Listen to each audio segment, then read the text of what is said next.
Welcome to morning మన్నా. నేటి వాక్య దర్శనం కొరకు రాజులు మొదటి గ్రంథం 18వ అధ్యాయం 21వ వచనం. ఏలియా జనులందరి దగ్గరికి వచ్చి, ఎన్నాళ్ళు మటుకు మీరు రెండు తలంపుల మధ్య తడబడుచుందురు? యెహోవా దేవుడైతే ఆయనను అనుసరించుడి, బయలు దేవుడైతే వారిని అనుసరించుడని ప్రకటన చేయగా జనులందరూ అతనికి ప్రత్యుత్తరముగా ఒక్క మాటైనను పలకకపోయిరి. మరొకసారి దేవుని వాక్యంలో నుండి ఏలియా ప్రవక్త చేస్తున్న అత్యున్నతమైన కార్యాలన్నిటిలో ఇశ్రాయేలు ప్రజలను ఉద్దేశించి ఆయన పలుకుతున్న మాటలన్నిటిలో ఒక ఛాలెంజ్తో కూడిన, సవాల్తో కూడిన మాటలు మనకు కనిపిస్తూ ఉన్నాయి. ఈ భాగంలో నుండి 4 ప్రాముఖ్యమైన సత్యాలు మనం గ్రహించాలి. Number 1, it is A duality, ద్వంద్వ స్వభావము, రెండు తలంపులు. ఈ మాటలు మనం జాగ్రత్తగా ఆలోచన చేస్తే, ఎన్నాళ్ళు మటుకు మీరు రెండు తలంపుల మధ్య తడబడుచుందురు అన్న మాట మనకు కనిపిస్తూ ఉంది. ఇశ్రాయేలు ప్రజలు బయలు వైపున, ఇటువైపున యెహోవా వైపున రెండింటి మధ్య తడబడుచున్నట్లుగా దేవుని వాక్యంలో వాళ్ళని హెచ్చరించడం మనం చూడవచ్చు.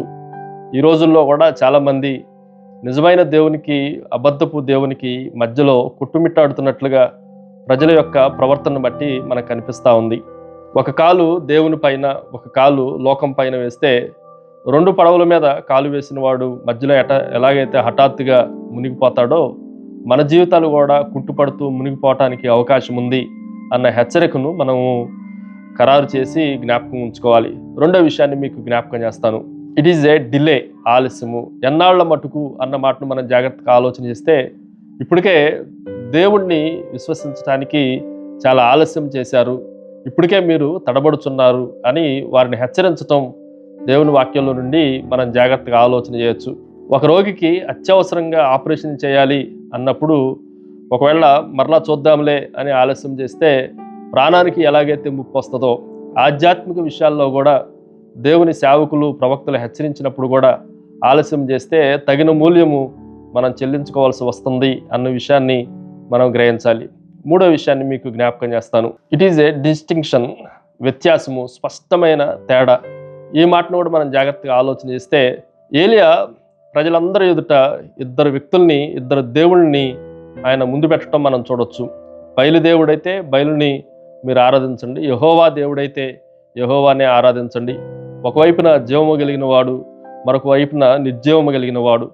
ఒకవైపున మనకి మంచి చేసేవాడు, మరొక వైపున మనల్ని మోసం చేసేవాడు.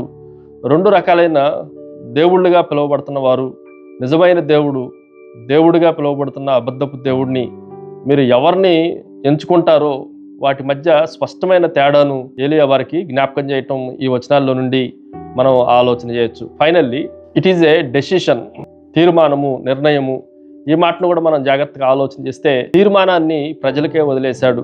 ఏది దొంగ నోటో, ఏది ఒరిజినల్ నోటో తేల్చుకున్న తర్వాత దేనిని తీసుకుంటారు అనేది ప్రజల నిర్ణయం, తుది నిర్ణయం ప్రజలకి వదిలేసినట్లుగా దేవుని వాక్యంలో నుండి మనం ఆలోచన చేయొచ్చు. ఉదాహరణకి పెళ్లి వేడుకలో పెళ్లి జరుగుతున్నప్పుడు అబ్బాయి కానీ అమ్మాయి కానీ, ఈ అమ్మాయి పెళ్లి చేసుకునటానికి నేను అంగీకరిస్తున్నాను అని అంటేనే ఆ పెళ్లి ముందుకు సాగుతుంది. అలాగనే మనం కూడా యేసుక్రీస్తు ప్రభువుని అంగీకరిస్తేనే మనతో సహవాసము ముందుకు కొనసాగటానికి అవకాశం ఉంది.